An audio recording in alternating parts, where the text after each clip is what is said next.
Hi, my name's Dan and I'm here with Expert Village today to talk about tying a bowline. Bowline is a very common and very useful knot. It is strong, and even when put under a load, it's easy to untie. There's numerous ways to tie it, and I'm going to show you just one. I like to think of it sort of like starting my car. Got my ignition and my key. I lay my key on top of the ignition and I twist.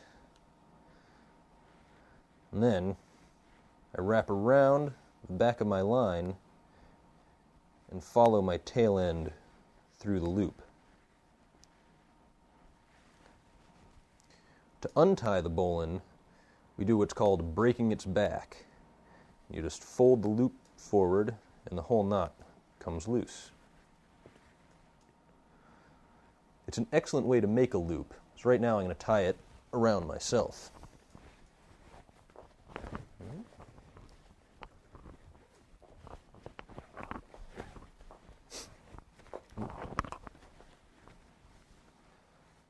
Key in the ignition.